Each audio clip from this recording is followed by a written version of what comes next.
Bon, salut une fois de plus. Ça, c'est l'une encore des 5 maquettes que j'ai montées sur le variateur de vitesse. Alors, ça, c'est un variateur de vitesse de moteur asynchrone. Là, j'ai mon moteur de ventilateur. Vous avez vu au début, ça tournait. Là, maintenant, ça en arrêt. Je l'ai mis en arrêt. J'ai ma carte d'acquisition de données. J'ai mon interface graphique là. Bon, je fais varier la vitesse du moteur asynchrone juste à partir de mon PC. Bon, à partir de mon PC, je peux réduire la vitesse ou je peux accélérer la vitesse. Là, j'ai développé une interface graphique.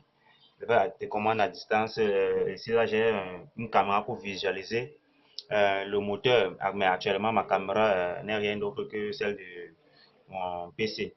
Bon, pour cela, je vais mettre une caméra qui va regarder le moteur lorsque le projet serait totalement acheminé. Bon, on a là notre interface graphique. On a là, une entrée qui permet d'entrer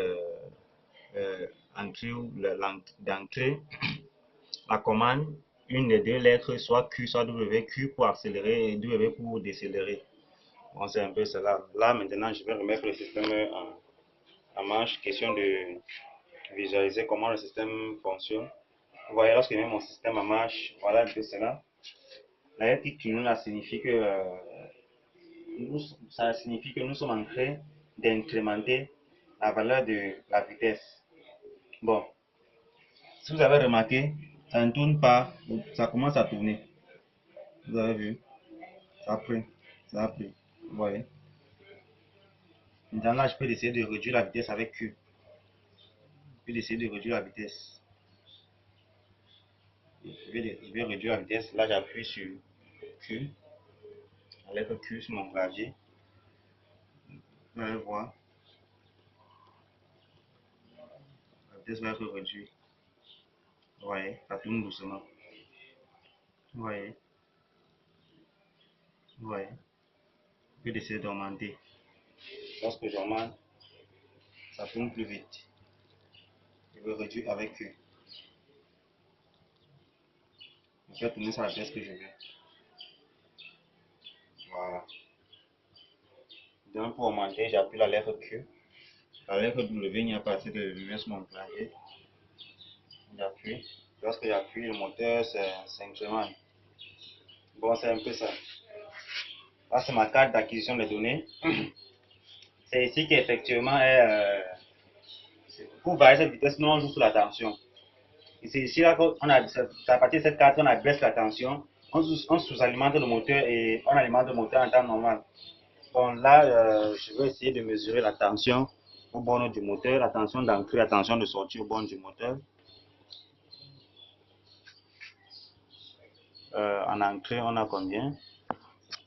Avec mes deux mains, pas facile. En entrée, on a 112. En sortie, je mesure. En sortie, on a 182. Effectivement, on a baissé la tension. On peut faire varier la vitesse, on utilise un élément, un composant électronique appelé le CRIAC. Le CRIAC associé à l'optocoupleur. Le CRIAC, c'est l'élément spécifique qui fait varier la vitesse de ce moteur. Pour faire varier vraiment réellement la vitesse de ce moteur, c'est le CRIAC qui le fait.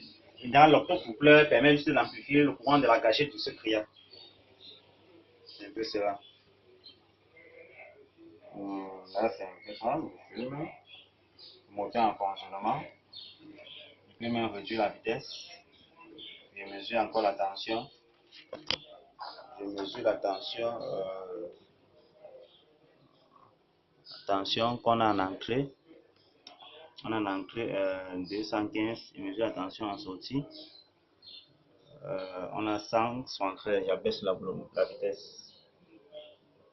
Alors j'ai combien ici là? Je vais baisser la vitesse. Alors j'ai ici là 34. Ok, c'est bon. Bon, c'est un peu ça le fonctionnement du système. Le système est opérationnel, juste lorsque le système est opérationnel, ça fonctionne déjà. Lorsque je vais le mettre dans le boîtier, je vais juste ajouter la caméra.